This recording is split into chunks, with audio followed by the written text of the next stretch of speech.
Hello students, I am your educator Tanvi, and in this lecture we are going to study about the different parts of a flower.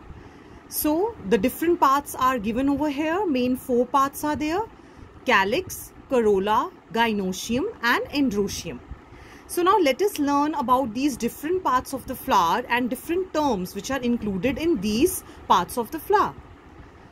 Beginning with calyx, it is the outermost whorl of the flower. So there are different whorls of the flower. So it is the outermost one.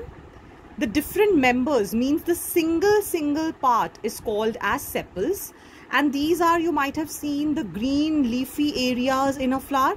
So that leaf-like regions which are there, those are sepals, and the whole collection of sepals, the whole whorl, is called as calyx. Now what is its function? It protects the flower in the bud stage. It gives its protection. There are two types of calyx. One can be in which the sepals are united with each other. So it is called as gamosepalous. In another, the sepals are free. So these type of calyx is known as polysepalous. So poly, wherever word you see now from now on, that means we are talking about the free regions, and gamo means the united one. So here it is gamosepalous, so the sepals are united, and polysepalous, that is sepals are free. Then coming to corolla. Now corolla is the inner whorl, then the calyx, and it is composed of petals. So petals are what? The brightly colored regions of the flower which makes it beautiful. Those are petals. So together the petals are called as corolla. Now this is very important that these petals are colorful for the pollination, because the insects will be very much attracted to the bright colored flowers. Again, we have two types of corolla. One is gamopetalous, where the petals are united, and corolla is also polypetalous, means where the petals are free. Then coming to a phenomena, that is estivation. Now depending on how these sepals and petals which we have just now discussed, how these calyx and corolla, how the whorls are present in the flower, that arrangement actually is called as estivation. So how these sepals and petals, these are arranged in the floral bud with respect to the other parts of the flower in the same whorl. So we are talking about the whorl of the flower. So how they are arranged, these sepals or petals, that arrangement is called as estivation. So there can be four different types of arrangement found in the flowers. One is valvate, twisted, imbricate and vexillary. So you can say valvate estivation, twisted estivation, imbricate estivation and vexillary estivation. Now valvate. See, the sepals and petals, when they are not overlapping, they are just touching the margins like this. Okay? This type of arrangement, when the sepals and petals are just touching the margins, that is called as valvate estivation, like in Calotropis. Next is twisted. Here you can see one margin is overlapping with the other, and clear overlaps in one unique direction you can see. That is twisted, like in China rose, ladyfinger and cotton. Then it is imbricate. Again in imbricate, overlaps are there, but the direction is not that particular. Like here in twisted we can see direction is particular, but here it is not particular. Upside down or one in, one out with no particular frame. So that is cassia and gulmohar. Cassia is a type, you can say cinnamon. Last type is vexillary. In this we are talking about mainly petals. So in flowers having 5 petals, what is there?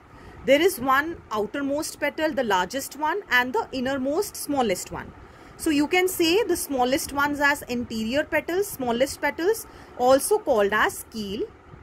And this type of arrangement is there. See, one petal is outermost, largest, then these two, then another two.